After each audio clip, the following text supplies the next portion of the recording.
Bapa yang baik. Mari naikkan syukurmu pada Bapa yang baik itu. Bersyukurlah engkau punya Bapa yang memperhatikan engkau. Bersyukurlah engkau punya Bapa yang peduli padamu, yang tidak pernah meninggalkan engkau. Shandana Maya Rarabas. Ku bersyukur Tuhan. Shandana Maya Rarabasu. Shandana Maya Rarabasu. Haleluya. Haleluya. Haleluya. Haleluya. Bapa di dunia bisa mengecewakan.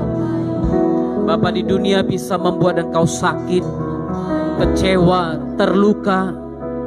Tapi Bapa yang di surga tidak pernah membiarkan engkau. Dan dia tidak akan pernah membiarkan engkau sendiri. Shandarabaya Labashandi. Shandarabaya Labashandi. Haleluya. Haleluya. Haleluya. Kau Bapakku yang baik, mengerti tetesan air mata tak kau biarkan ku berjalan sendirian, sebab kau Bapa-Ku yang baik.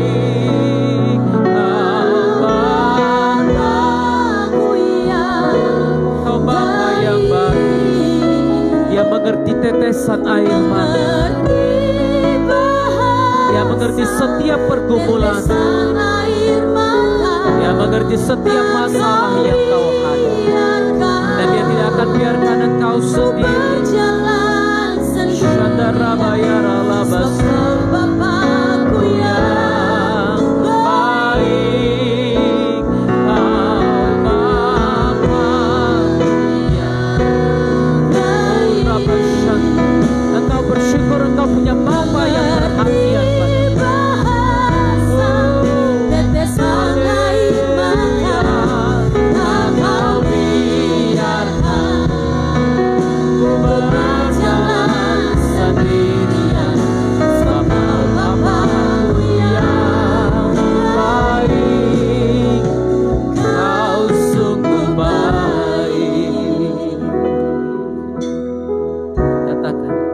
Engkau sungguh baik. Sekali lagi katakan, Engkau sungguh baik. Haleluya. Kami bersyukur kami boleh percayakan diri kami padamu. Kami bersyukur kami boleh percayakan hidup kami pada Bapa yang baik itu. Kami bersyukur karena kami tahu kami tidak pernah ditinggalkan oleh Bapa yang baik. Terima kasih Tuhan, terima kasih Bapa di sorga.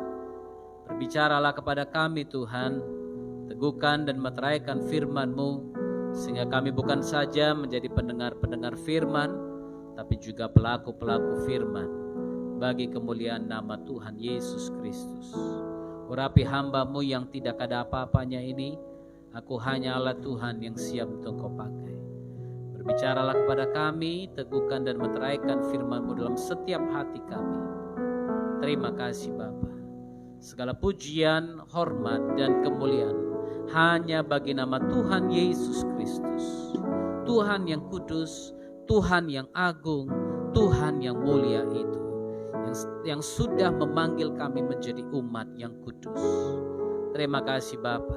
Kami siap dengarkan firman-Mu di dalam nama Tuhan Yesus Kristus. Haleluya. Amin. Silakan duduk Bapak Ibu. Shalom saudara. Kita bersyukur buat pagi ini, bersyukur buat hadirat Tuhan dalam kita, dalam ibadah ini. Haleluya. Saya sudah bahas tentang integritas mungkin 2 kali. Ya, yang pertama menyembah Tuhan dalam integritas, kemudian integritas dalam keluarga. Yang berikutnya yang akan saya bahas adalah integritas dalam iman. Minggu lalu saya sampaikan ini di GBI pada waktu saya diundang, dan saya rasa saya harus sampaikan juga kepada saudara sehingga berkat yang sama kita alami. Haleluya. Integrity in faith. Nah, saya coba mencari lagi pengertian integritas, salah satu yang diberikan oleh Merriam-Webster Dictionary atau kamus dari Merriam-Webster. Dia katakan, saudara boleh lihat ada beberapa yang sudah saya tampilkan dari beberapa minggu ini juga. Kita bicara tentang integritas, definisinya ada di atas. Tapi Merriam-Webster ini katakan begini. Integritas adalah suatu sifat atau keadaan sempurna atau tidak terbagi. Artinya apa? Dia utuh. Integritas juga berarti kalau kehidupan pribadi kita, our personal life, kebiasaan pribadi kita disingkapkan secara tiba-tiba, kita tidak punya alasan untuk merasa malu atau dipermalukan. Dalam keluarga saya sudah jelaskan maksudnya apa. Saya akan jelaskan integritas dalam iman ini maksudnya bagaimana. Kenapa? Kenapa ada seseorang yang merasa malu pada waktu kehidupan pribadinya disingkapkan? Kenapa, saudara? Ada orang yang menerima Yesus selama bertahun-tahun, tapi takut untuk mengakui imannya di hadapan keluarga ataupun orang lain. Betul kan? Ada orang begitu. Saya pernah jumpa orang begitu. Puluhan tahun sudah menjadi Kristen, menerima Yesus, tapi dia malu, dia takut mengakuinya di hadapan keluarganya. Alasannya sangat-sangat biasa kita dengar, saudara ya. Mereka bilang apa? Yang penting Tuhan tahu hatiku. Ya kan, ada orang-orang yang mungkin Anda dengar seperti itu. Tapi Yesus berkata dalam Matius 10 ayat 32 sampai 33, setiap orang yang mengakui aku di depan manusia, maka aku juga akan mengakuinya di depan Bapakku yang di sorga. Haleluya. Saya selalu katakan kepada jemaat, kalau ada seseorang yang dimenangkan, lalu kemudian dia masih tinggal dalam lingkungan yang lama, saya percaya dia tidak bisa bertahan lama di situ. Karena saya selalu gambarkan dengan apa? Kambing tidak mungkin lama-lama di kandang serigala, saudara. Tidak mungkin. Karena lama-lama serigala itu akan memakan dia. Serigala itu akan menerkam dia. Demikian juga domba tidak mungkin berlama-lama di kandang singa, saudara. Karena kalau singa itu lapar, satu hari singa berpikir domba ini adalah makanan yang disediakan sang pemilik bagiku. Haleluya, betul kan? Itu sebabnya seorang yang sudah mengenal Kristus, saya percaya satu hari, satu waktu dia akan merasa tidak cocok lagi berada di situ. Dia harus berani terang-terangan mengakui imannya walaupun konsekuensinya sangat besar. Anda melihat itu sedang terjadi di Afghanistan. Taliban berjalan dari rumah ke rumah bertanya kepada mereka agama apa, apakah mereka punya Alkitab, bahkan handphone mereka diperiksa, apakah punya aplikasi rohani, aplikasi Alkitab, apakah mereka punya konten-konten Kristen di dalam searching YouTube mereka, semua diperiksa. Dan siapa yang ketahuan memilikinya, mereka akan ditembak mati di tempat.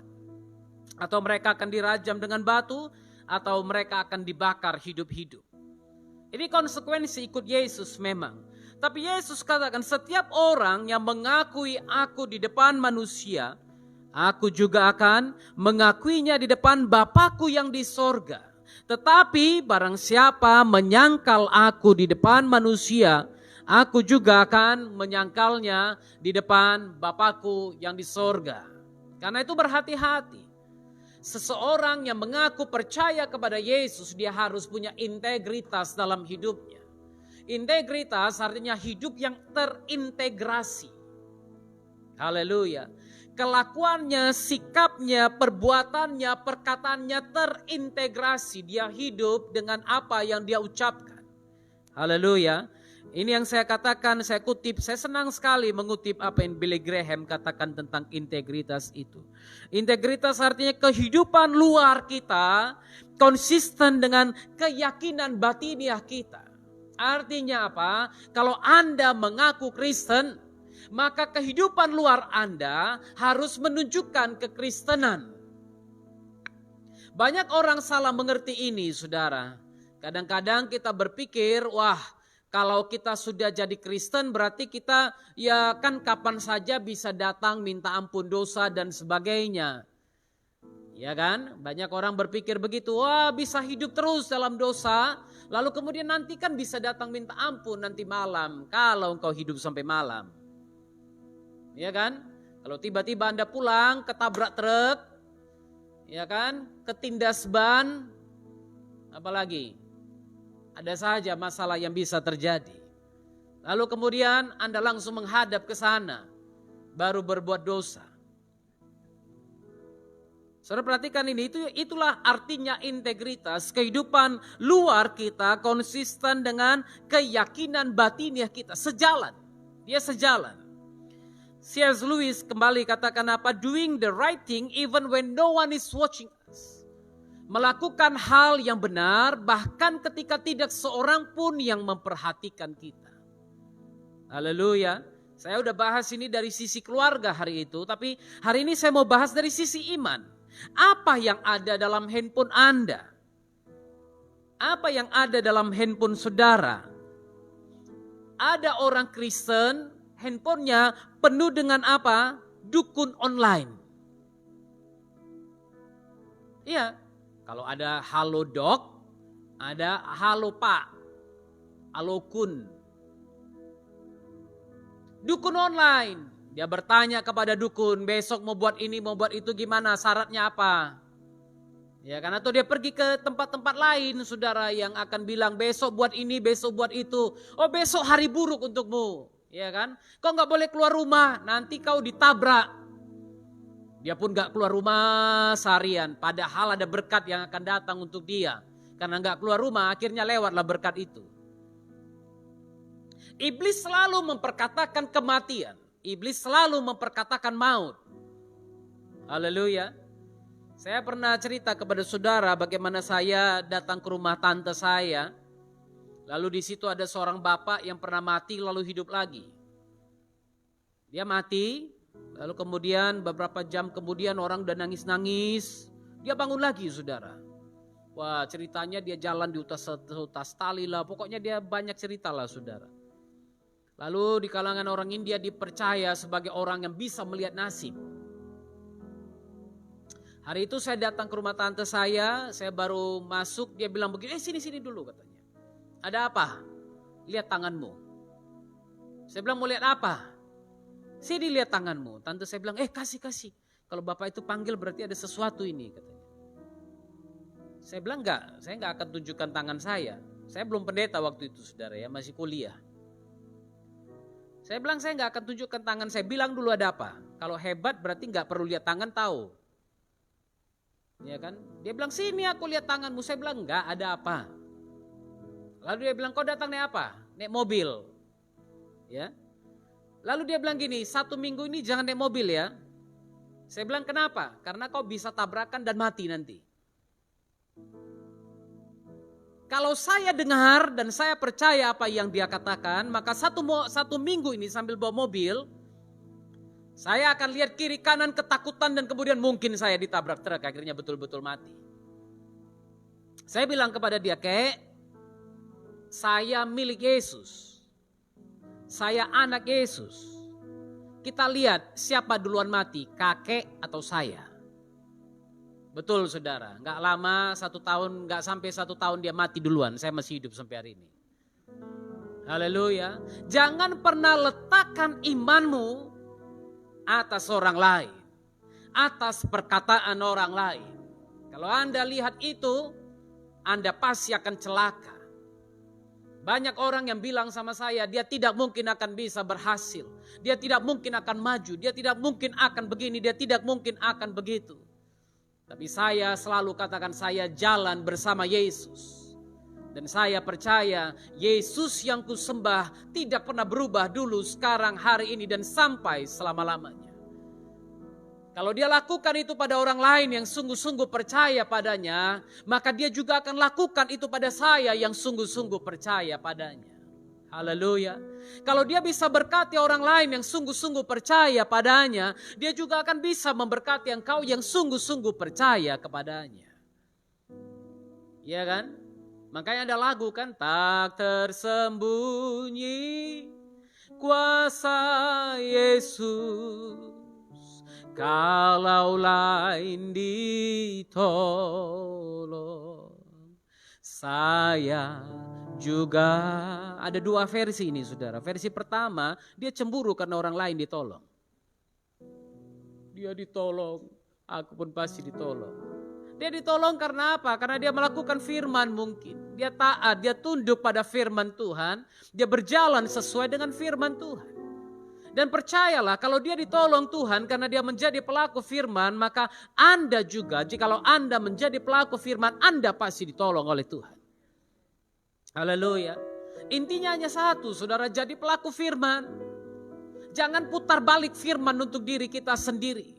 Jangan pakai firman Tuhan untuk kepentingan diri sendiri. Ini integritas. Kehidupan luar kita konsisten dengan keyakinan batiniah kita. Kita melakukan hal yang benar walaupun tidak ada orang yang memperhatikan kita. Ada orang dalam handphonenya berisi ramalan-ramalan bintang. Makanya si ibu nanya, kau lahirnya tahun apa? Tahun anjing, tahun kucing, tahun monyet, tahun babi. Tahun apa? Tahun babi, pantes kok kayak babi kok ya. Gitu kan. Lah, lo ini serius loh. Saya bukan bicara lelucon tentang menghina kita, enggak. Tapi kalau Anda percaya itu, maka di luar sana orang bilang pantas tingkahnya kayak babi. Pantas tingkahnya kayak ayam. Wah, jago cari uang, nyeker terus. Ya kan? Sana cari uang, sini cari uang. Kenapa orang Chinese itu suka makan ceker ayam, saudara? Karena dulu filosofinya ayam itu pintar cari makan dengan kakinya. Karena itu banyak-banyak makan kaki ayam. Supaya apa? Pintar cari uang. Lah benar. Ya. Nah saudara, kalau Anda mempunyai hal-hal seperti ini mungkin dalam kehidupan pribadi Anda yang tidak dikenal orang. Berarti Anda sedang menduakan Tuhan itu. Haleluya. Bintangmu apa? Libra, Saturnus. Oh kalau Saturnus sekarang gak boleh keluar rumah. Kenapa? Oh ya, ada prediksinya. Apa yang ada dalam handphonemu? Apa yang ada dalam pikiranmu? Tidak ada orang yang bisa lihat, betul? Tapi saudara perhatikan, integritas itu engkau melakukan hal yang benar, engkau tetap percaya walaupun tidak ada orang yang lihat. Kan sekarang di koran pun aja banyak itu kan. Iya kan? Bintangnya Libra. Hari ini gak boleh kerjaan yang berkaitan dengan air. Iya kan? Artinya apa? Oh gak boleh siram-siram bunga pun gak boleh. Mana tahu kau mati karena itu. Saudara berhenti percaya dengan yang lain yang bukan berasal dari Kristus. Berhenti. Berhentilah. Tetaplah lakukan apa yang firman Tuhan katakan. Walaupun tidak ada orang yang mengamati saudara. Gak ada orang yang memperhatikan saudara. Apa yang ada di handphonemu? Judi online? Saya tiap hari dapat SMS. Gak tahu dari mana. Pakai nama saya lagi, Octavianus. Hari ini udah main poker yang mana? Katanya, kaget saya. Kok tahu kali, cantik kali adik ini yang kirim-kirim WA. Cantik loh. Mungkin kan ada orang yang terpengaruh gitu kan. Udahlah gak main poker pun ajak ngobrol. Apa yang ada di handphonemu dan siapa yang bicara denganmu? Siapa yang membuat perhatianmu beralih dari kebenaran kepada sesuatu yang tidak benar? Haleluya. Apa yang ada dalam handphonemu? Ada orang sekarang kelihatan baik di luar, tapi ternyata dia melacurkan diri melalui online. Kita ketemu di mana-mana sekarang ini prostitusi online. Bahkan saya percaya ada anak-anak Kristen yang lakukan itu hanya demi dapat handphone hebat. Hanya demi dapat fasilitas mewah dan lain sebagainya. Mereka menjual diri hanya untuk kekayaan. Apa yang ada dalam dirimu? Integritas itu kita melakukan hal yang benar walaupun tidak ada orang yang mengamati kita. Tidak ada orang yang memperhatikan kita. What is inside your mind? Apa yang ada dalam pikiranmu? Integritas dalam iman artinya seseorang itu tetap konsisten dalam imannya.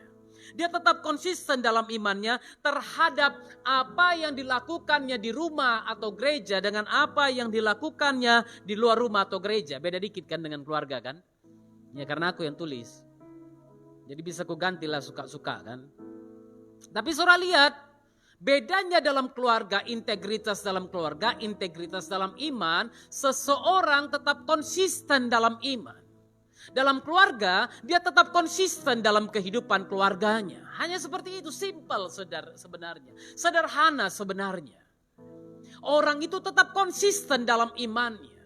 Anda perhatikan dalam Ibrani pasal yang ke-11. Firman Tuhan mencatat banyak sekali tentang saksi-saksi iman. Saya senang menyebutnya bapak-bapak iman, tokoh-tokoh iman. Habel yang firman Tuhan catat dibunuh oleh Kain karena persembahannya lebih diterima oleh Tuhan. Dan di sini Ibrani 11 ayat keempat, firman Tuhan katakan Habel ini memperoleh kesaksian bahwa dia benar. Saudara perhatikan ini, mereka tinggal berdua, kakak adik Kain dan Habel. Yang satu terlalu pelit mengorbankan kambing dombanya. Padahal dia tahu untuk menyelamatkan mereka dari dosa, Tuhan mengambil seekor binatang, seekor domba, menyembelih dan memberikan pakaian kepada ayah dan ibunya. Artinya apa? Darah korban itu memuaskan hati Tuhan. Seharusnya Kain tahu bahwa ini saatnya aku juga mempersembahkan salah satu korban dari binatang terbaik itu. Tapi enggak, Kain terlalu pelit. Dia bilang udahlah sayur aja lah kasih untuk Tuhan. Capcay kan udah oke lah, capcay sayur. Janganlah bakute, janganlah babi panggang gitu kan. Tapi Habel tahu apa yang Tuhan mau. Habel mempelajari apa yang Tuhan lakukan. Sehingga dia juga mengorbankan binatang itu dan persembahannya diterima oleh Tuhan. Itu sebabnya firman Tuhan katakan dia memperoleh kesaksian bahwa dia benar. Dia benar. Haleluya. Integritas dalam iman artinya seseorang itu konsisten dengan imannya. Dia tetap berjalan. Kalau di rumah dia adalah orang Kristen yang baik, yang benar, maka di luar rumah juga dia orang Kristen yang baik dan orang Kristen yang benar. Haleluya. Gak ada dikotomi, saudara. Kadang-kadang ada orang Kristen di kerjaan, jangan bilang aku Kristen. Di luar, di rumah ya oke lah. Di gereja oke lah. Di pekerjaan aku harus jadi Hitler. Pada waktu kami punya radio, bukan radio online ya. Saya pernah bangun radio AM, saudara, di Mongon City. Waktu itu saya menerima banyak rekaman-rekaman khotbah. Salah satu saya dapat rekaman khotbah dari seorang anak Tuhan. Dan sering diantar oleh karyawannya. Satu hari karyawannya ini datang antar CD. Saya undang dia masuk ke rumah. Saya suruh dia duduk. Bawa apa bang? Saya bilang. Oh saya bawa CD pak, titipan dari bapak ini. Saya bilang, oh ya sebentar ya minum dulu ya. Saya bilang, oh enggak pak, saya sedang puasa katanya. Dia duduk, saya sudah bingung saya mau ngomong apa lagi gitu kan. Saya duduk, saya tanya, saya mulai bicara aja dengan dia. Lalu dia bilang begini, Pak, Bapak Kristen katanya. Mungkin dipikirnya karena tinggal di gereja, dipikirnya aku tukang jaga gereja aja gitu kan. Ya saya bilang saya Kristen lah. Saya bilang. Oh bosku itu Kristen katanya. Saya bilang ya iyalah. Ini pun CD yang Bapak antar ini untuk saya siarkan di radio, saya bilang. Oh iya ya. Saya udah mulai agak aneh gitu kenapa dia tanya begitu. Lalu dia bilang gini, tapi kok beda ya? Apanya yang beda? Bosku ini, saya tahu Pak, banyak kawannya pendeta. Tapi kalau dia bicara sama karyawannya, anjing, kucing, semua binatang kebun binatang keluar dari mulutnya. Gak ada karyawannya manusia, semua anjing, babi, kucing, lembu, kerbau. Bener loh, dia tanya sama saya begitu. Saya kaget juga saudara.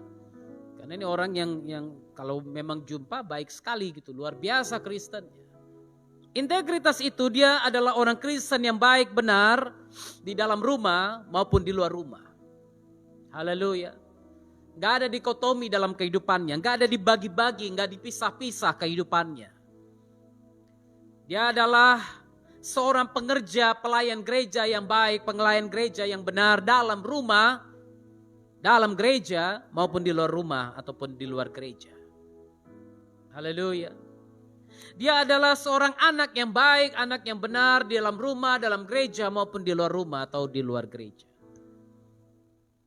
Karena itu saudara, iman bicara tentang apa? Martin Luther King Jr., saya tulis dalam buku saya, dia katakan begini. Iman bicara mengenai mengambil langkah pertama, bahkan ketika engkau tidak dapat melihat seluruh anak tangga yang ada. Faith is taking the first step even when you don't see the whole staircase. Mengambil langkah pertama, mungkin di atas itu ada awan sehingga Anda nggak nampak tangganya. Tapi Anda percaya ada anak tangga berikutnya. Haleluya. Anda percaya ada anak tangga berikutnya. Dan Anda mengambil langkah-langkah itu. Ambil langkah pertama. Kalau Anda tidak mengambil langkah pertama, Anda tidak akan pernah sampai di ujung anak tangga itu. Anda tidak akan pernah naik tingkat yang lebih tinggi itu. Haleluya. Confucius pernah menulis begini. Dia nggak bicara tentang iman, tapi dia bicara, ya kalau saya kaitkan ini dengan iman juga, saudara. A journey of 1,000 miles start with the first step you take. Perjalanan 1,000 mil dimulai dengan langkah pertama yang Anda ambil. Banyak orang bertanya kepada saya, bagaimana hidup dengan iman? Saya katakan, ambil langkah pertama. Apa itu? Mulai berjalan dengan iman. Haleluya. Jangan takut. Jangan pikirkan apa yang orang masyarakat awam pikirkan. Kalau Anda mau berjalan dengan iman. Karena apa? Pasti hal ini tidak sejalan dengan orang. Kalau Anda mau berjalan dengan iman, mungkin orang tuamu sendiri akan bilang, kalau kau jadi pendeta, maka kenapa? Ini langkah pertama yang Anda ambil. Kalau Anda mau berjalan dengan iman, mungkin orang bilang, kalau kau nggak nipu, kau nggak akan dapat untung. Ini langkah pertama yang Anda ambil, berjualan tanpa menipu. Haleluya. Integritas dalam iman. Karena apa? Aku percaya tanpa menipu pun Tuhan akan memberkati aku. Amin. Sehingga aku gak perlu ngomong yang macam-macam. Aku gak perlu ngomong tipu sana tipu sini supaya aku dapat untung. Gak perlu. Itu integritas dalam iman. Karena aku percaya Tuhan sudah menyediakan bagiku berkat yang dipersiapkannya untuk aku. Integritas dalam iman. Engkau tidak melihat bagaimana ujung akhir perjalananmu. Tapi engkau percaya. Percaya. Bersamamu Bapa, ku lewati semua perkenananmu ya. Teguhkan hatiku. Berjalan bersama Bapa. Amin. Berjalan bersama Tuhan. Karena dia berjanji kalau engkau lewati air bah, aku pegang tangan kananmu. Aku pegang tanganmu dengan tangan kananku yang memberikan kemenangan. Kalau engkau lewat api, aku pegang tanganmu dengan tangan kananku yang memberikan kemenangan. Berjalan bersama Bapa. Jangan pernah jalan sendiri. Jangan pernah jalan sendiri. Makanya ada lagu lama bilang apa? Oh Tuhan, pimpinlah langkahku. Selalu katakan ini sama Tuhan. Ku tak berani jalan sendiri. Karena kalau kita jalan sendiri, kita cenderung berbuat apa yang kita mau. Kita cenderung berbuat apa yang kita pikir untuk bisa cepat berhasil, cepat kaya, cepat selesai. Ya kan begitu kan? Haleluya. Mulai ambil langkah iman itu. Ambil langkah iman. Kalau aku kasih perpuluhan apalagi yang sisa di rumahku. Ambil langkah iman itu. Karena percayalah mungkin hari ini engkau merasa kekurangan. Tapi setelah ini engkau akan lihat janjinya. Makanya firman Tuhan katakan dalam Maliaki 3 ayat 10. Dan ujilah aku. Ini satu-satunya ayat di mana firman Tuhan katakan. Uji aku, try me, test me, prove me. Ujilah aku.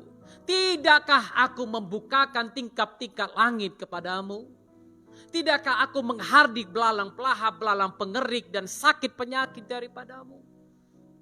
Banyak orang berdoa supaya belalang pelahap pergi dari hidupnya, belalang pengerik pergi dari hidupnya, tapi gak pernah bawa persembahan persepuluhan.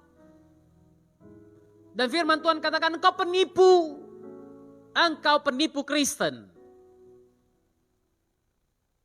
Saya gak bilang ini supaya saya dibawa perpuluhan, gak. Karena saya hidup gak dari perpuluhan sampai hari ini. Tapi saya mau katakan kepada saudara, kalau engkau mau diberkati secara berkelimpahan, kembalikan apa yang seharusnya menjadi milik Tuhan. Itulah iman. Tanyakan kepada orang-orang yang beri perpuluhan di gereja ini, adakah mereka kekurangan? Justru Tuhan tambahkan lagi kepada mereka. Karena apa? Mereka membawa milik Tuhan. Itu bukan milik Anda. Itu milik Tuhan. Integritas dalam iman. Kita tetap melakukannya walaupun tidak ada yang lihat. Oh, Pak Oktav kan gak tahu berapa aku dapat. Kasih segini aja. Tuhan tahu. Jangan bawa persepuluhan kalau itu bukan persepuluhan namanya. Tapi bawa kepada Tuhan apa yang Tuhan taruh dalam hatimu. Ada persepuluhan, ada persembahan khusus dalam Maliaki 3 ayat 10 itu. Apa persembahan khusus? Kalau engkau sembuh dari sakit, jangan undang orang makan, tapi bawa kehadirat Tuhan dengan hati yang benar. Tuhan, ini ucapan syukurku. Ucapan syukurku, karena kau sembuhkan dari sakit. Haleluya. Perjalanan iman yang engkau berpikir, ada orang kadang bilang sama saya, Pak Oktav jangan takut nanti kalau aku kaya, aku berhasil, aku diberkati, aku belikan ruko sebelah, aku belikan ini, aku belikan itu. Saya bilang jangan ngomong besar. Mulai dari yang kecil.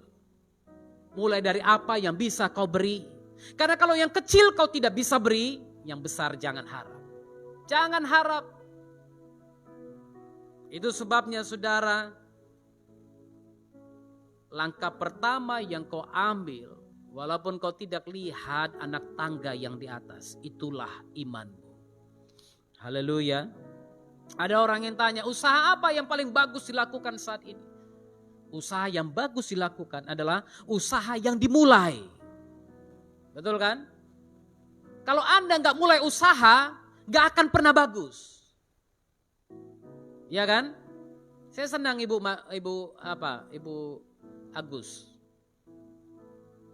Dia pernah cerita mau buat apa. Saya bilang ibu bisa apa? Saya bisa buat kue, buat dia buat. Saya bilang jual. Kalau cuma cerita doang, aku bisa buat kue, aku bisa masuk enak Pak. Tapi kalau Anda nggak lakukan, Anda tidak akan pernah melihat berkat Tuhan. Jangan cerita dulu tentang ratusan juta. Yang penting Anda melihat ada saja berkat Tuhan datang. Berikanlah kami pada hari ini makanan kami yang secukupnya. Janji Tuhan untuk hari ini makanan secukupnya Tuhan sediakan kalau engkau bekerja dengan tanganmu. Haleluya. Apapun yang kau buat, yang kau kerjakan dengan tanganmu, Tuhan pasti cukupkan. Karena itu usaha yang paling baik adalah usaha yang dimulai hari itu juga. Jangan cuma omong doang. Iman yang paling baik, iman yang dimulai hari itu juga. Haleluya. Ada orang yang bilang kepada saya, Pak gimana caranya memulai iman? Mulai sekarang. Mulai sekarang. Gak ada kerjaan Pak, mulai dengan iman. Aku percaya dalam nama Yesus aku dapat pekerjaan. Aku percaya dalam nama Yesus aku diberikan hikmat untuk membuka usaha. Aku percaya dalam nama Yesus aku bisa melakukan banyak hal. Karena apa? Karena apa? Dalam segala hal Tuhan bekerja mendatangkan kebaikan bagiku. Haleluya. Amin. Nah itu sebabnya dalam iman, dalam Alkitab, apa yang dimaksud iman? Ibrani 11 ayat 1, iman adalah dasar dari segala sesuatu yang kita harapkan. Apa yang Anda harapkan? Masa depan yang baik? Dasarnya apa? Not your money, bukan uangmu. Tapi iman. Iman. Waktu saya mengambil ruko ini saya sudah cerita kepada saudara. Kami gak punya uang. Tapi saya datang macam orang kaya. Uang bensin pun saya gak punya waktu itu. Ada berkat sedikit saya isi bensin. Kan jauh dari Mongon Sidi kemari. Mobil Timor. Borosnya minta ampun. Saya datang dengan istri saya, kami dua lihat, lalu kemudian saya tanya, berapa mau dijual Pak? Uang gak ada sok nanya. Karena apa? Dasar yang kutaro bukan uang, tapi iman. Haleluya. Waktu dia bicara soal harga yang dia mau jual, saya bilang, Pak, kami belum ada uang. Saya sewa aja ya dulu, Pak. Oh iya, Pak. Yang punya bilang, saya mau jual lah, Pak, katanya. Ya mana tahu siap Bapak sewakan, saya bisa beli. Dia bilang, tapi jangan lama-lama ya Pak. Iya Pak, gak lama, saya bilang. 3 tahun juga sewa, saudara. Kami dengan iman buat keramik, kami dengan iman bobol dinding. Untuk bobol dinding ini iman, saudara. Itu belum saya beli, itu sebelah. Masih nyewa itu. Yang bagian sebelah sana. Tapi saya berani bobol dinding, kenapa? Saya percaya satu hari Tuhan sanggup memberikan bagi kita. Haleluya. Tuhan sanggup. Kalau dia mau kita terus melanjutkannya di tempat ini. Amin. Jangan ngotot. Saya belajar gak ngotot sama Tuhan. Dulu ya. Dulu ngotot. Harus Tuhan. Harus. Tapi sekarang. Datanglah kerajaanmu. Jadilah kehendak. Selama Tuhan izinkan, aku percaya dia akan lakukan itu. Haleluya. Dasarnya apa? Bukan uang, tapi iman. Iman. Haleluya. Itulah iman. Dasar dari segala sesuatu yang kita harapkan. Aku ingin anak-anakku baik. Aku ingin anak-anakku dipakai Tuhan. Aku ingin anak-anakku berhasil. Dasarnya bukan sekolah yang mahal. Bukan sekolah yang hebat, tapi dasarnya adalah iman. Aku bangun segala sesuatunya di dalam iman. Haleluya. Anda boleh sekolahkan anak Anda di SD negeri yang menurut orang paling buruk sekalipun. Tapi kalau Anda bangun iman di dalam hati anak Anda, di dalam hidup anak Anda, sambil belajar di sekolah itu, walaupun kawan-kawannya berantem di sekitarnya, dia akan terus belajar. Kenapa? Dia tahu Tuhannya sanggup mengangkat dia, memberkati dia, menjadikan dia orang-orang yang berkualitas. Karena apa? Anakmu pun sudah Anda ajarkan hidup dalam iman. Itu yang menjadi dasar Bapak Ibu. Ajarkan anak Anda hidup dengan iman, dasar dari segala sesuatu yang engkau harapkan. Dan bukti dari segala sesuatu yang tidak kita lihat. Kalau Anda membaca buku Paul Yonggi Cho, pendeta yang dulu merupakan salah satu hamba Tuhan yang mempunyai gedung gereja terbesar di Korea Selatan. Dia membangun pelayanannya dari nol, dari rumah ke rumah. Seorang yang berpenyakit TBC.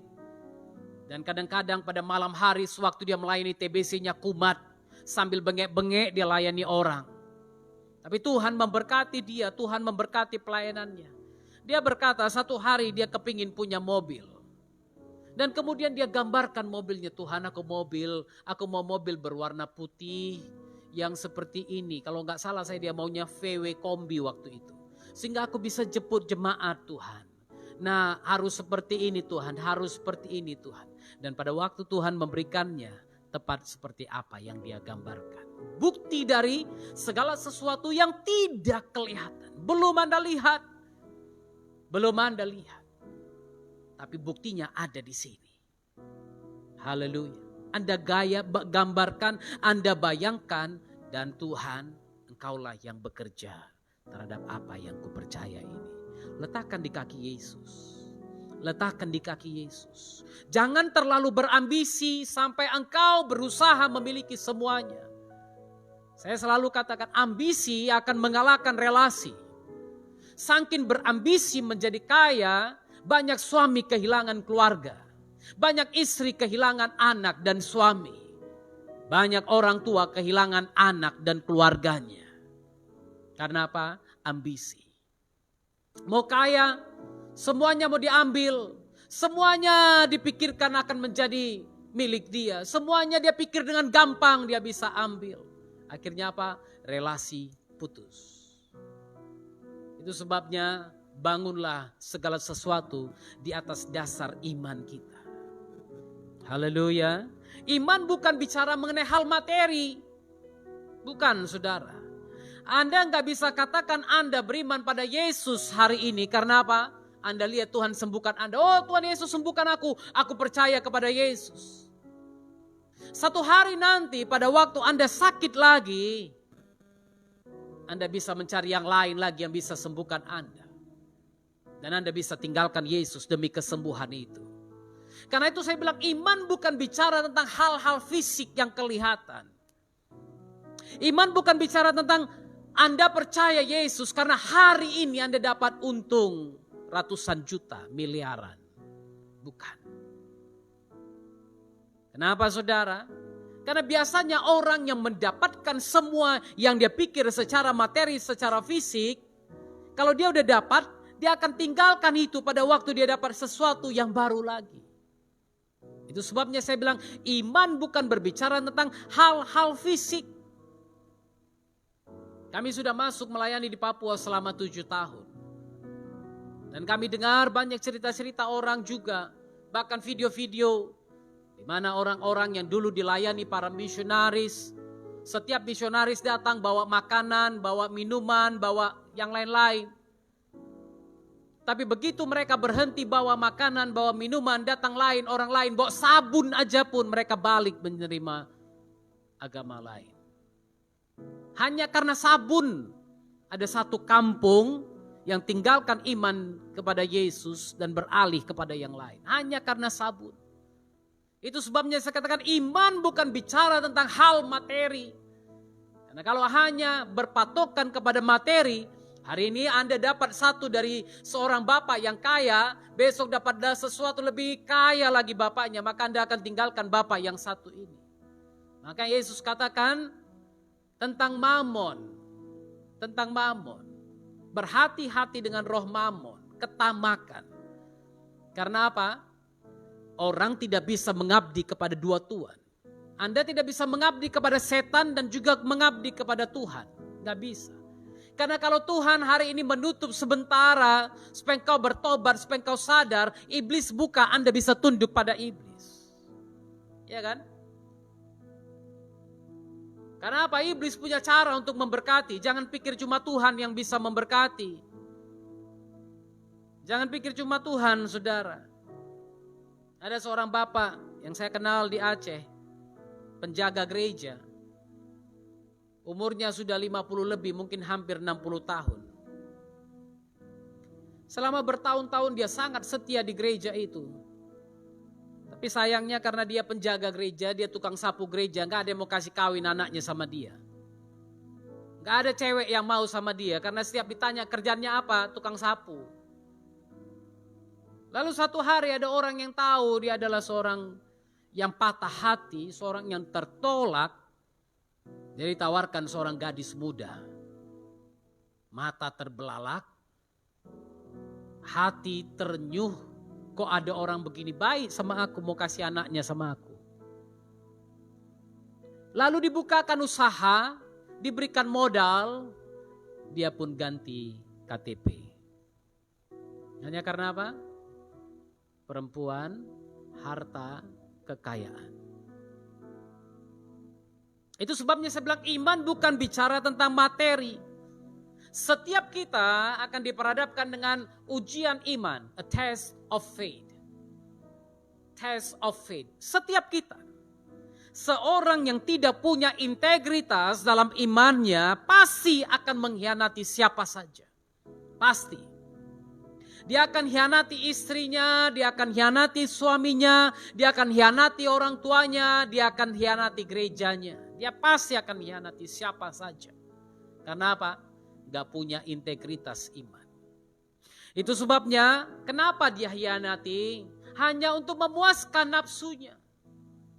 Itu sebabnya jadi orang Kristen jangan jadi orang Kristen yang hanya mencari untung. Ikut Yesus pun cari untung. Datang gereja pun cari untung. Pelayanan pun cari untung. Wah, gawat saudara. Setiap orang akan alami ujian iman ini. Anda lihat di situ ada tertulis 1 Petrus pasal 1 ayat 7. 1 Petrus pasal 1 ayat 7 katakan begini. Maksud semuanya itu, maksudnya apa? Ujian iman Maksud semuanya itu ialah untuk membuktikan kemurnian imanmu. Kalau Anda mengalami ujian iman hari ini, tujuannya atau maksudnya untuk membuktikan kemurnian imanmu yang jauh lebih tinggi nilainya daripada emas yang fana. Yang diuji kemurniannya dengan api. Dengan api. Saudara bayangkan. Dengan api. Artinya memang panas, harus hancur, harus melepuh, harus mencair. Emas yang murni itu dia harus dipanaskan sampai kepada titik-titik suhu yang sangat panas, suhu tertentu baru dia mencair. Lalu kemudian apa? Semua yang tidak murni, semua yang kotor itu akan naik ke atas. Begitulah caranya dia dimurnikan. Demikian juga dengan iman kita. Setiap kita akan diuji imannya. Pasti akan diuji imannya. Haleluya. Supaya apa saudara? Sehingga kamu beroleh puji-pujian dan kemuliaan dan kehormatan pada hari Yesus Kristus menyatakan dirinya. Haleluya. Artinya apa? Sehingga pada waktu Tuhan datang, aku dan Anda dipuji Tuhan. Memperoleh pujian, memperoleh kemuliaan dan kehormatan.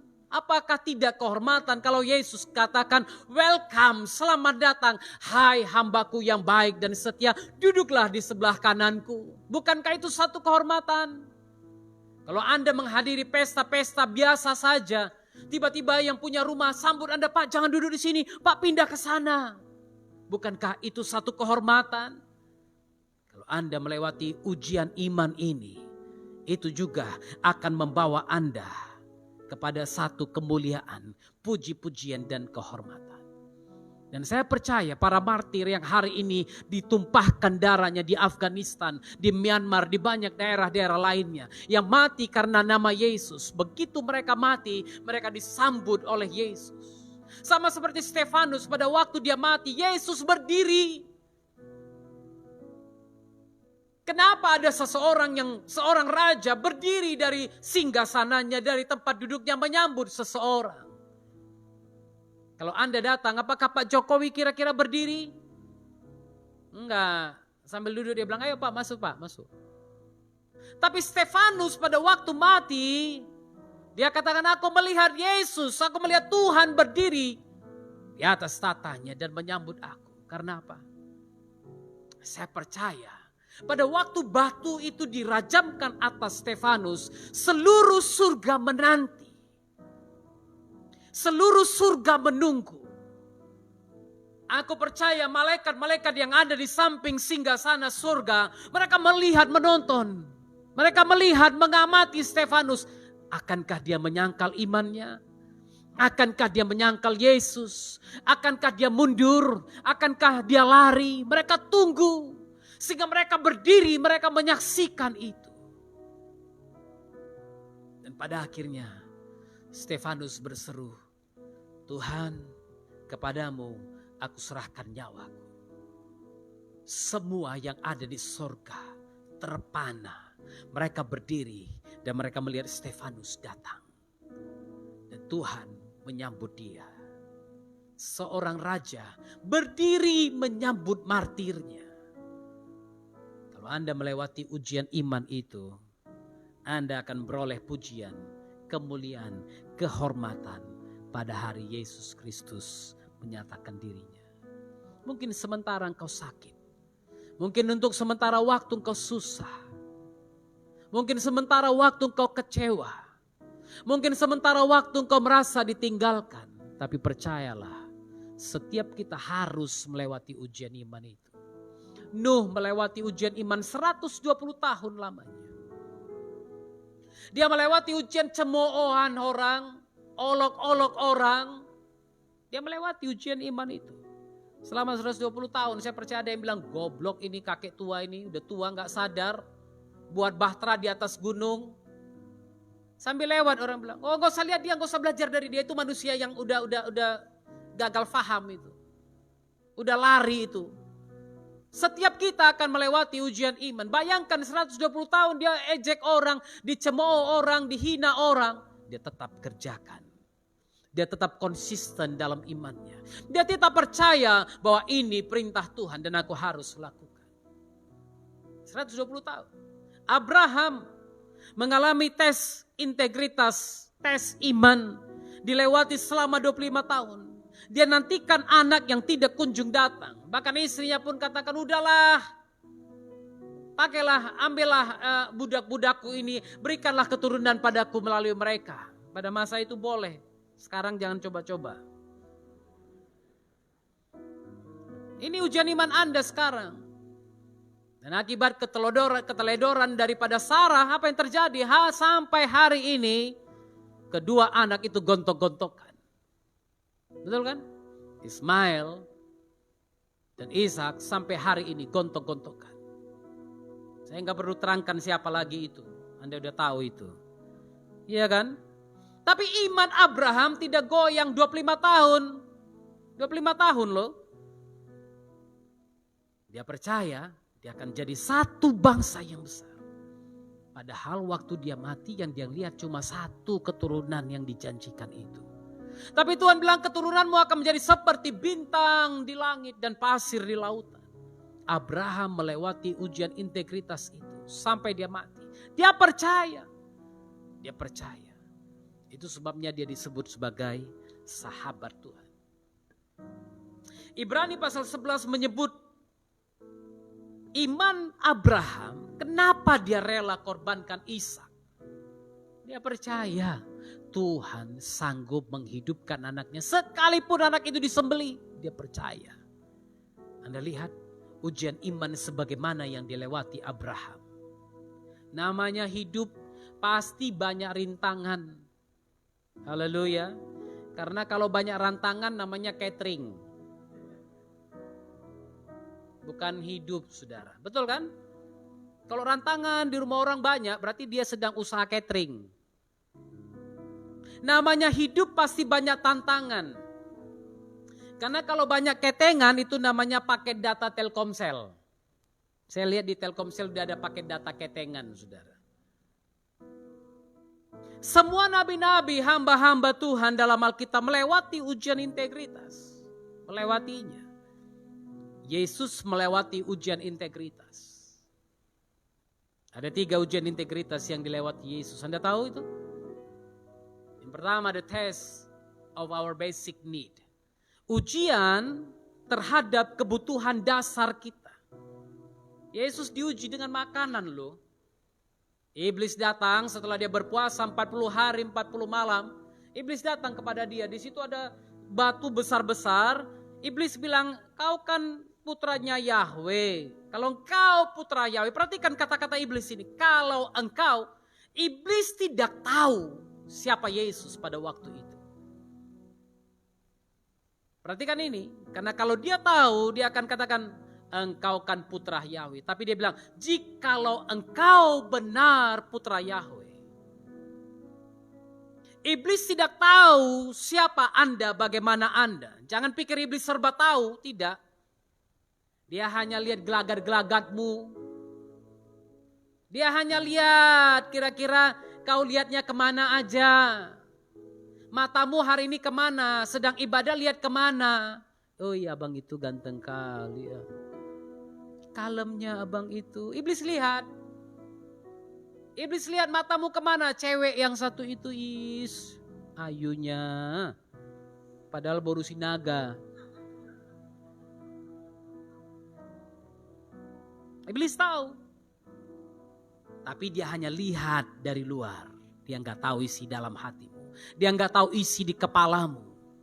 Itu sebabnya dia bisa datang kepada Hawa. Dia bilang, Hawa sedang lihat-lihat. Bukankah Tuhan berfirman semua pohon, buah yang ada di taman ini boleh kau makan? Si Hawa ini karena nggak bisa jaga mulut, padahal ini belum diisi Tuhan. Masih kosongnya di sini. Dia bilang, enggak. Tuhan bilang semua pohon di taman ini boleh kami makan buahnya kecuali yang ada 2 itu. Yang 2 itu enggak boleh kami makan, enggak boleh kami sentuh. Dia tambah lagi. Iblis tahu nih sekarang. Oh iya, Itunya rupanya yang dibilang Tuhan. Enggak. Enggak apa-apa itu. Kalau kau sentuh enggak apa-apa. Hawa pun mulai sentuh. Beda kali lah pohon ini. Si apel ini. Merah kali lah warnanya dibandingkan yang lain-lain. Karena ada orang bilang buah itu apel. Enggak boleh dimakan apel itu. Ya kan? Makanya waktu saudara makan, terbelah sedikit jadi merek Apple. Rupanya Steve Jobs pernah makan itu dulu, sisanya gitu dia lihat, oh bagus juga ini. Salah satu alat yang bisa membuat orang jatuh dalam banyak dosa. Apple. Iya kan? Mau iPad.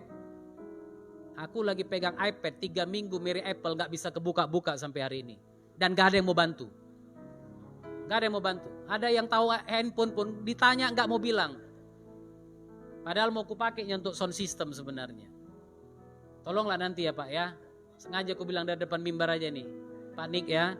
Pulang langsung lihatkanlah iPad itu. Karena belum kubayar sama yang punya. Jadi malu aku. Kalau gak bisa lagi kupulangkan aja nanti sama yang punya. Biar dia yang ngurus itu. Aku udah bilang sama Adasa semalam. Makanya Anda lihat kenapa saya sering terlambat masuk sini. Saya urus sound system di atas. Kalau Anda ada yang bisa urus sound system, tolonglah datang jumpai saya. Pak, biar aku aja yang pegang sound system. Jangan nanti udah pegang Anda bikin berantakan, kacau nanti. Karena saya siapkan bagi orang yang live streaming, saya dengar dulu di atas. Kalau di sini saya nggak bisa dengar. Saya harus di atas supaya bisa dengar live streamingnya bagaimana. Haleluya. Kita akan dihadapkan dengan dengan ujian-ujian seperti ini. Haleluya. Kebutuhan dasar ini sangat-sangat mengerikan, Saudara. Sangat mengerikan. Yesus mengalaminya pada waktu iblis bilang, "Ubah batu ini jadi roti." Tapi Yesus lewati ujian tersebut. Karena apa? Dia tahu firman. Haleluya. Yesus katakan apa? Manusia hidup bukan dari roti saja, tapi dari setiap firman yang keluar dari mulut Tuhan. Haleluya. Kalau Anda tidak punya firman, Anda tidak bisa lewati ujian ini. Bukan firman Lase ya. Ada kawan saya namanya Firman Lase Pak. Bukan dia. Jangan siap ini cari yang namanya firman. Mana si firman katanya kan. Tapi firman Tuhan. Kalau dalam hatimu tidak ada firman Tuhan, dalam pikiranmu tidak ada firman Tuhan, maka engkau tidak akan pernah bisa menyenangkan Tuhan. Haleluya. Karena Mazmur Daud katakan, dengan apakah seorang muda mempertahankan kelakuannya bersih? Dengan menjaganya sesuai dengan firman Tuhan. Daud bilang apa? Firman-Mu kusimpan dalam hatiku, supaya aku jangan berdosa terhadap engkau. Simpan firman. Anak-anak muda hafal firman Tuhan. Ini yang saya selalu katakan kepada saudara, hafal firman Tuhan. Karena kalau Anda tidak menghafal firman Tuhan, Anda tidak akan bisa hidup dalam jalannya Tuhan.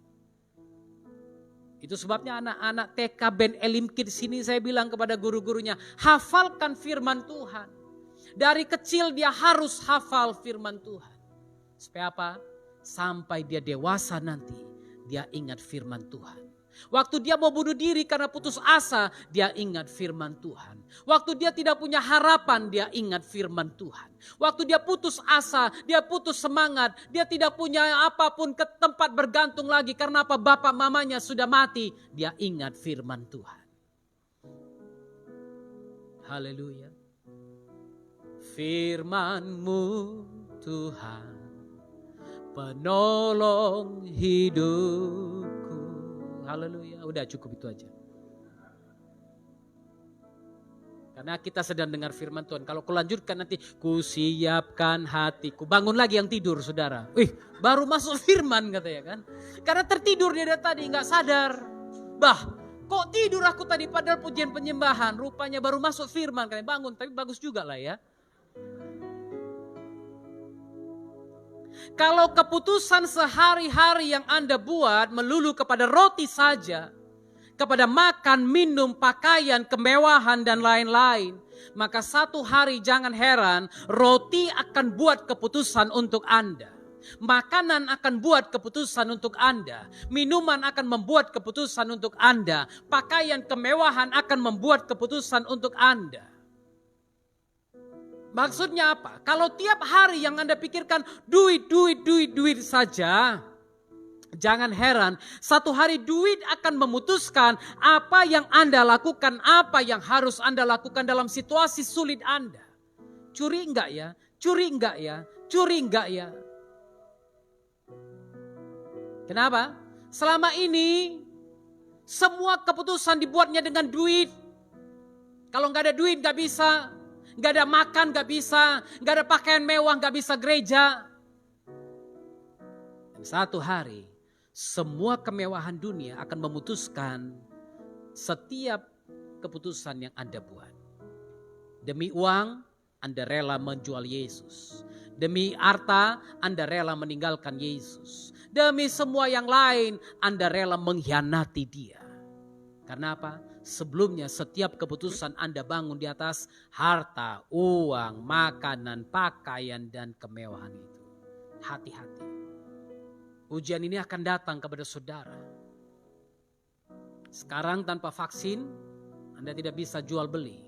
Anda tidak bisa terbang. Jual beli masih oke lah. Masih bisa.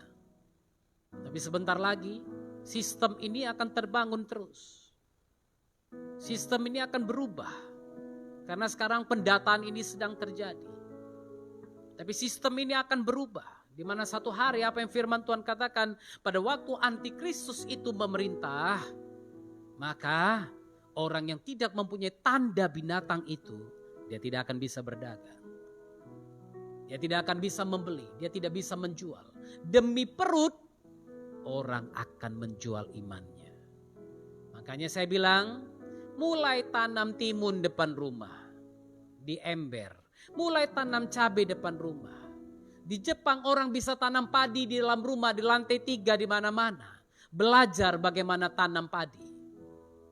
Supaya Anda tidak kesusahan pada waktu antikristus memerintah. Haleluya. Jangan lewati, jangan sampai Anda tidak melewati ujian ini. Anda harus melewatinya. Karena dengan itu kita tahu bahwa engkau orang yang punya integritas dalam iman. Tes yang kedua yang terjadi dalam hidup Yesus, test of our ego. Ujian ego kita. Iblis bilang apa kepada Yesus? Dia bawa Yesus ke bubungan bait suci, lalu dia kata, lompat dari sini. Karena ada tertulis dia akan perintahkan malaikatnya untuk menatang engkau. Perhatikan ini saudara, demi memuaskan ego manusia rela lakukan apa saja sekarang ini. Demi bergaya, rela jual diri, rela lakukan hal yang tidak benar dan bertentangan dengan firman Tuhan. Demi terkenal apapun dia buat, yang penting terkenal. Baru-baru ini ada orang mau terkenal, dia sebarkan video di mana-mana, dia sudah positif COVID dan dia makan di mana-mana, akhirnya ketangkap, rupanya dia nggak positif. Demi terkenal, demi konten, orang buat apa saja. Sekarang banyak orang malas jual konten saudara. Karena dia nggak mau kerja lagi. Dengan konten dia dapat uang ratusan juta, miliaran. Dia nggak butuh kerja lagi. Dan dia buat apa saja untuk itu. Baru-baru ini saya lihat ada seorang YouTuber dari Korea yang video-videoan di atas tebing. Dia nggak sadar di belakangnya jurang. Sedang live dia jatuh. Sedang live. Berapa banyak hamba-hamba Tuhan yang menyombongkan diri dari depan dengan video, dengan segalanya. Kesembuhan-kesembuhan, mujizat-mujizat yang terjadi. Sehingga apa? Saya ada melihat beberapa hamba-hamba Tuhan yang posting kesembuhan-kesembuhan. Orang bilang, wah hebat ya pendeta ini ya, hebat pendeta itu ya. Sehingga apa saudara? Engkau mencuri kemuliaan Tuhan. Hati-hati. Apapun yang dibuat tangan kananmu jangan diketahui tangan kirimu. Kau bantu orang, gak perlu orang lain tahu. Haleluya.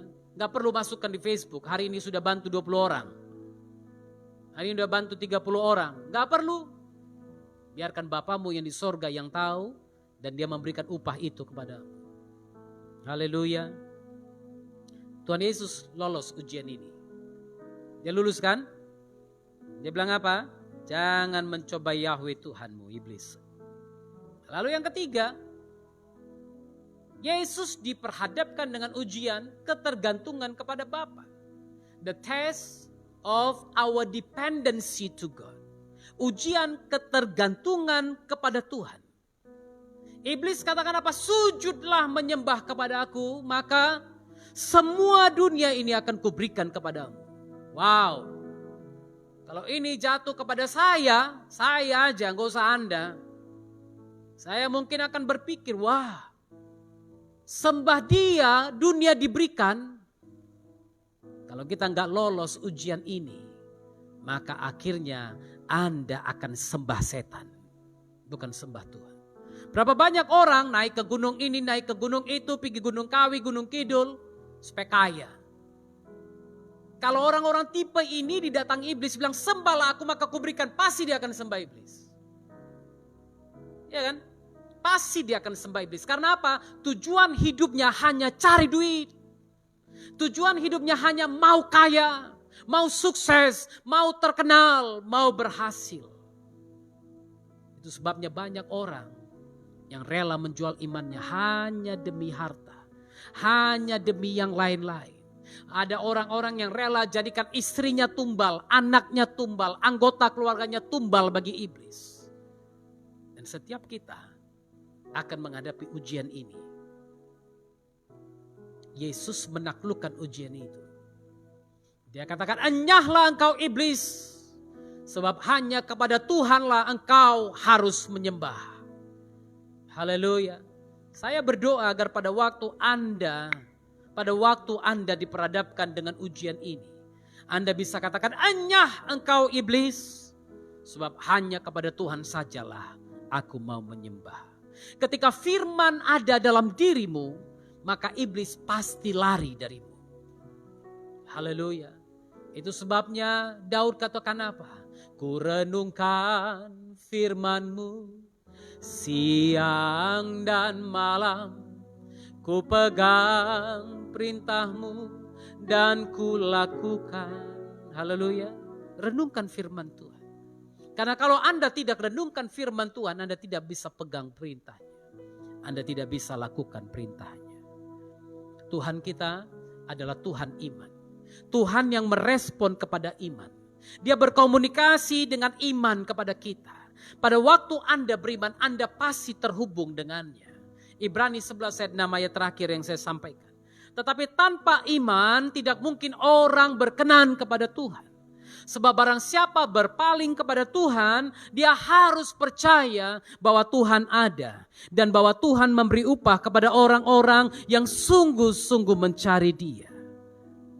Perhatikan Ibrani 11 bicara tentang bapak-bapak iman yang mati dalam iman tanpa melihat apa yang Tuhan janjikan kepada mereka.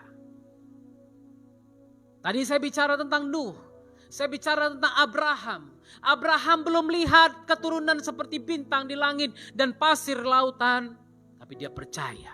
Musa membawa orang Israel keluar dari Mesir. Tapi Tuhan bilang, Musa kau tidak boleh masuk tanah perjanjian. Kau mati di sini. Dan Musa hanya dari jauh melihat tanah perjanjian itu. Tapi dia tetap percaya kepada Tuhan.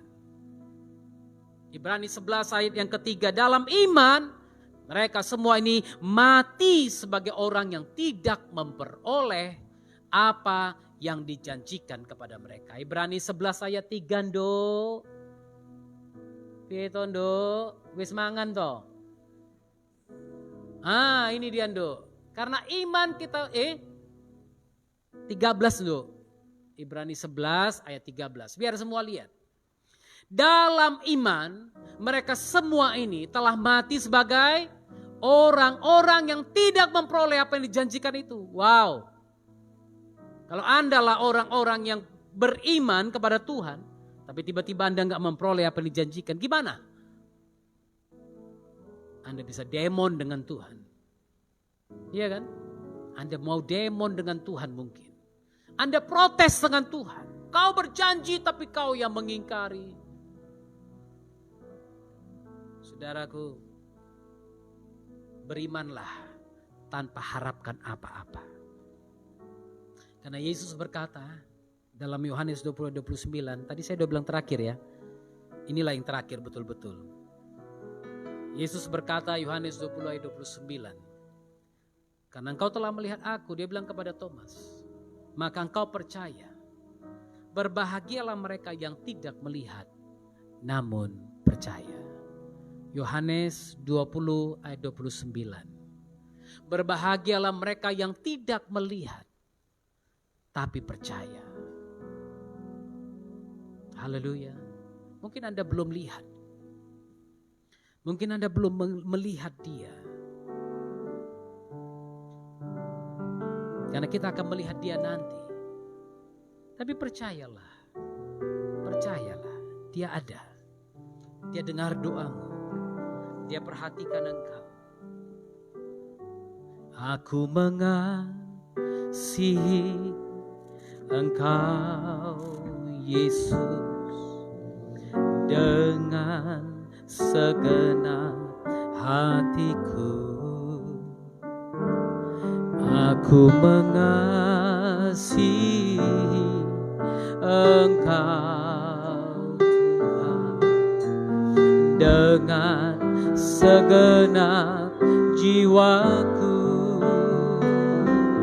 Ku renungkan firman-Mu siang dan malam. Ku pegang perintah-Mu dan ku lakukan. Engkau tahu ya Tuhan, tujuan hidupku hanyalah untuk menyenangkan hati-Mu. Miliki firman dalam hati sehingga engkau bisa menyenangkan Tuhan.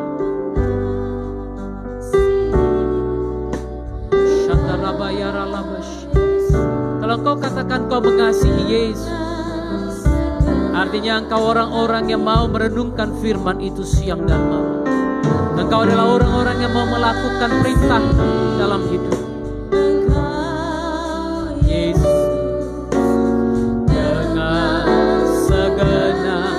Jiwaku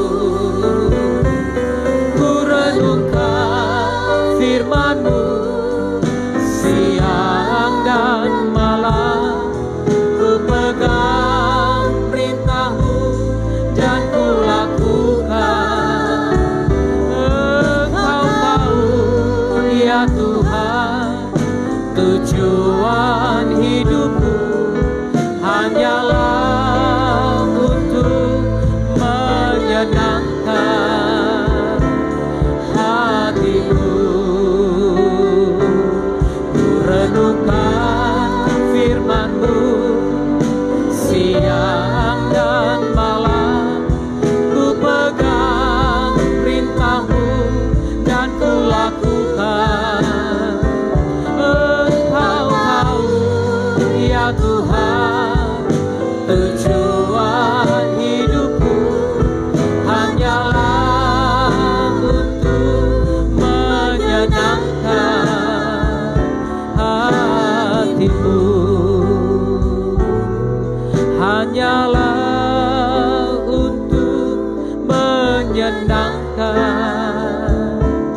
hati-Mu. Menyenangkan hati-Mu. Milikilah firman, maka iblis akan lari darimu. Karena kalau firman ada dalam dirimu, maka engkau bisa mengalahkan. Engkau bisa melewati setiap ujian iman itu. Mulai renungkan firman Tuhan siang dan malam. Lakukan firman Tuhan, agar engkau tidak lagi hidup hanya dengan perkataan, tapi dengan perbuatanmu. Haleluya. Tuhan kasih kesempatan kepada setiap kita. Kalau engkau pernah mengingkari imanmu, kalau engkau pernah menyangkal imanmu, kalau engkau pernah menyangkal Yesus di hadapan orang lain, bertobatlah. Minta ampun di hadapan Tuhan pada hari ini. Kalau mungkin kau takut kalau engkau mengaku Kristen, engkau mungkin takut kalau engkau mengaku anak Tuhan, engkau tidak dapat pekerjaan, engkau tidak dapat jabatan.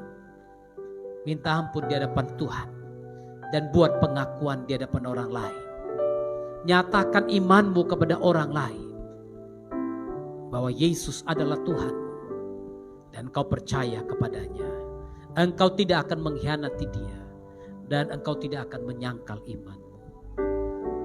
Maka Bapamu di sorga juga akan mengakui engkau.